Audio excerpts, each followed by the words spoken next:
right, we are on a roll like Cottonelle, so let's continue here. Lesson 3, building confidence through the self. How do you be the chosen one in your mind? And again, this is going to really reflect on the last 2 lessons. Still a little bit of mindset, but now we're starting to get into that social presence where you guys are really probably looking to excel at this point. So what is confidence? It's the belief that regardless of what happens, you got things under control, you can handle it. It doesn't mean handling everything well, but at least being in control of your settings. And there's this principle, right, that is huge for confidence. It's called self-efficacy. It's simply the belief in your ability to succeed. And every time you get something done, every time you make a little bit of progress in your day-to-day, you get a little bit more confident because you can check that off in your head and you can say, I'm the person that did that. So let's move this up so I can see a little bit more. So that's exactly why we had the focus on creating the calendar, right? The journal and writing down your tasks. So you can, again, the 3 morning routine steps, you can cross them off and say, I did that. And that, again, helps the self-efficacy part, which is establishing your confidence because it's saying you had control and you decided to get those things done. So again, if you can check off tasks in the calendar, it's kind of the same thing. But again, writing it's the best way to incorporate it and ingrain it into the subconscious part of your mind. The snowball effect, right? So solving $1 million problems is only going to come fast from when you can solve $100,000 problems. But getting to $100,000 problems, right? $1 million is so much more. It's $900,000 more than $100,000. And so this is $100,000 for maybe, I don't know, you make $2,000 a month, $3,000, well, I don't know, whatever it is. So $98,000 more, but this is $900,000 more. This is actually so much harder, right? Because getting to be the person that can solve $100,000 problems, it's a lot easier to scale to $1 million because you're just tweaking yourself at that point. Getting to be this person is transformative because it's taken your entire life plus the time it will take to actually get there if you're not there at this point. Solitude and confidence. So self-determination theory, right, from behavioral studies shows that autonomy is linked to confidence, being able to do things on your own, essentially. Did I have a picture up here? No, I didn't. So how much of your time do you spend alone? Going back to lesson 2, are you actually embracing solitude? Are you turning the music off and being alone with your thoughts? Watch my YouTube video on silence. I had a really good one on this. But I want you to focus on how much of your time is in the noise and how much is in the space that you give it. Do you fear upsetting those around you and choosing to be alone? Are you scared to say, hey man, I'm sorry I can't make the birthday party. I just need to get some work done this weekend, but I wish you the best. Is that really going to be too hard for you? Can you avoid going to the baseball game or the bowling alley and actually spending money that you probably don't have because you don't want to make people mad? Because your words are really that damaging to them? I'm sure you've been told worse, and so have they. Have you tried to break away from the group, right? Or you're just your partner for some time. It's not breaking up, it's just breaking away. It's taking some time and saying, I respect myself enough to give myself this time. I'm sorry I can't do that. I will catch you on the next one, perhaps. And being able to do that is very important, which is why I had this slide right after. Being able to say can't and don't, right? Don't versus can't is a very strong concept to understand. It's in self-control psychology. If you saw this cupcake right now and somebody's asked if you wanted it and you say, I don't eat those things, right? Versus I can't eat those things. Saying I don't is so much stronger because that aligns with your personality and who you have established yourself to be. I can't eat it means, okay, why can't he? Maybe he just had lunch. Maybe he could squeeze it in, right? And a little dessert wouldn't help. And then people are like, yeah, it's a little treat. You should enjoy it. Versus saying, I don't eat cupcakes. Then they're like, wow, he has sworn off of them. This is a choice he has made for his life. So use this word a lot more. It's powerful. And it actually establishes boundaries with people. When, your friends want you to hang out and you just say, I don't hang out on Saturday mornings anymore. I have to do things. And they're just like, wow, no questions asked. That's who he is, right? You have a high linkage to group behavior currently. And so that's part of your human DNA, being able to rely on that survival instinct, right? You just chase down the woolly mammoth for the day and you're enjoying your dinner, right? And feasting on the kill. And you don't want to be left behind by the group, so you want to stay with that group because that group is capable of providing resources to keep you alive. So being able to hang out with people and the fear of missing out comes from your human DNA and saying, I don't want to be left behind to fight for my own and potentially die. It's your survival instinct. Also, that's where women and, the opposite sex are for whoever you are. So that way you can reproduce. Breaking away from the group is breaking your caveman mind because you simply don't need that anymore. At the end of the day, you want your own group, right? Your own path. You want to establish your own principles. And you need to practice stepping away. And again, being able to say don't is powerful. You can blame it on your personality, and others will too. And again, people that choose to distinctify that as being a disqualifying factor for them to care about you or like you anymore are too shallow of people for you to want to hang out with.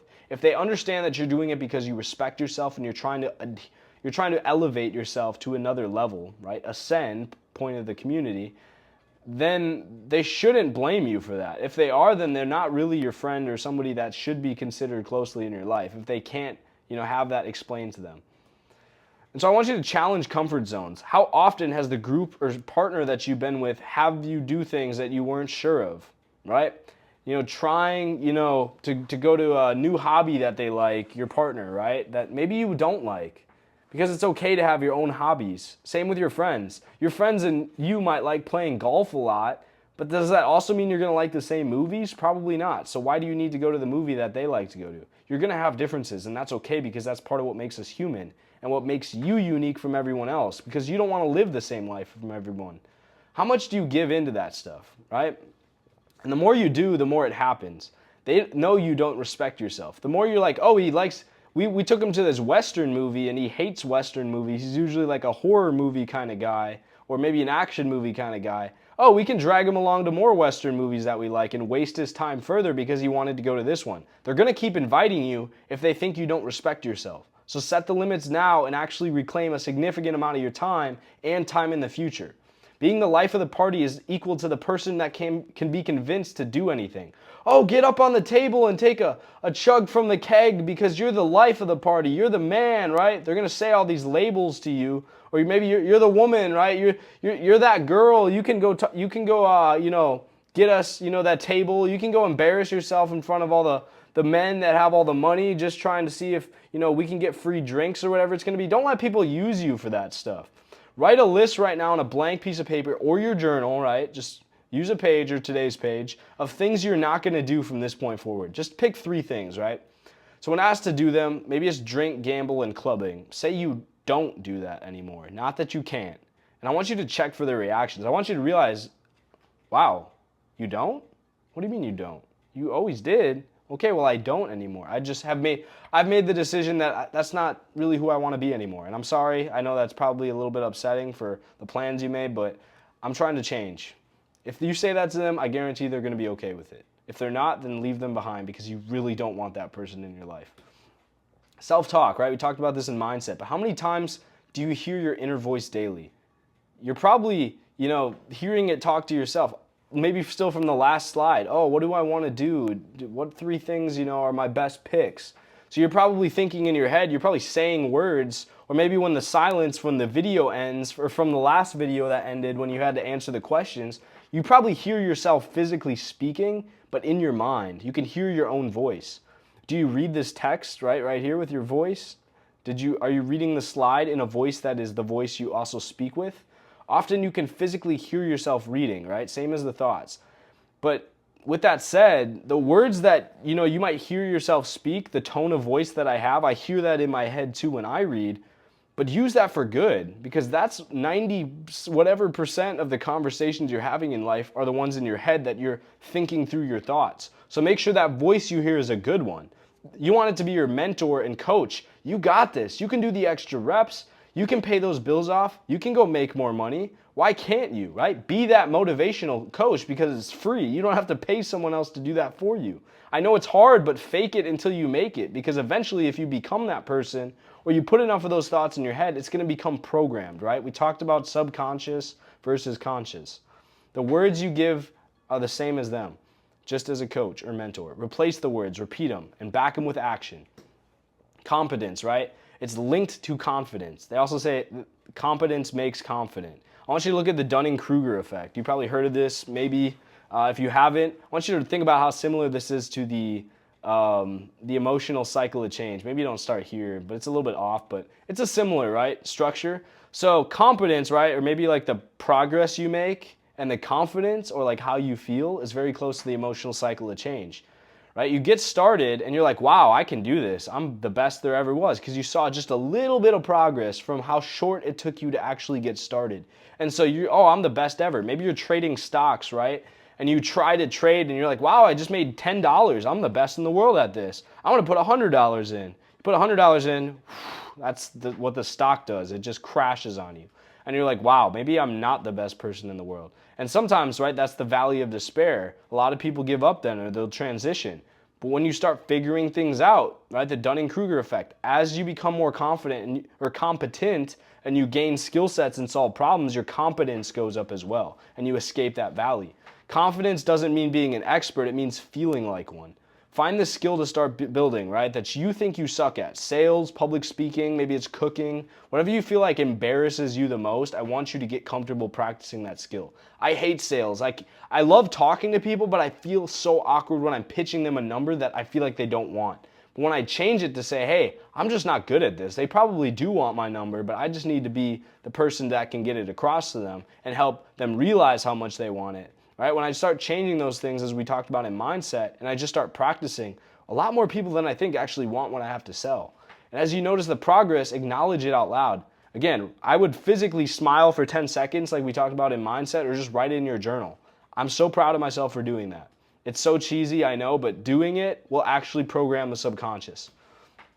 Do you deserve your progress? So many people don't start things because of the beliefs of others or their own. Do you believe that bad things are truly your fault? That everything has gone wrong in your life and it was your fault entirely? This is kind of the opposite of the mindset question, because I was trying to go at, do you think others are the points of fault? Are you not taking responsibility? But when things go wrong, if you do, that's just as much of a problem. If you do it in the wrong ways, right? And not in a way where you think you can solve it, but simply just one that wants to complain. You deserve actually what you're going to achieve. You have the ability to take control, and that competence breeds confidence. Feeling that distancing, yourself from others or your routine without a reason for it is wrong. Saying, "Hey, I don't want to go to the club. I just don't do that anymore. I'm trying to change." You think that's wrong, but in reality, if you look back, 10 years from now, you don't have that perspective at the moment, but you will say, "I am so proud of myself for doing that," because I reclaimed my weekends, my money, and my time. And I respect, women or men or the opposite sex that, I would otherwise be spending my time with. Distance, right? Getting distance from this hard decision you have to make, or the hard, perspective you have to take, gives you self-reliance, because you have to justify your means for that. It gives you confidence, and that gives you proof that at the end of the day, you did the right thing. There's no way around it. With that said, I want you to start thinking about these problems, right? What are the areas in your life that you feel like you don't take control in? If you took control, how do you think you'd feel? It might suck, it might not work out the way you want, but you took control. Are you going to feel like at least you have a better grasp on things in your life? That reinforces the idea of, that things that, go right or wrong, that extreme accountability, that is your life. You're playing your own game and you're not just a victim of it. That is where the fun starts and where you can actually start achieving results. With that said, I think you're just about ready to start getting into the social settings. So I'll see you in lesson 4, and let's get going.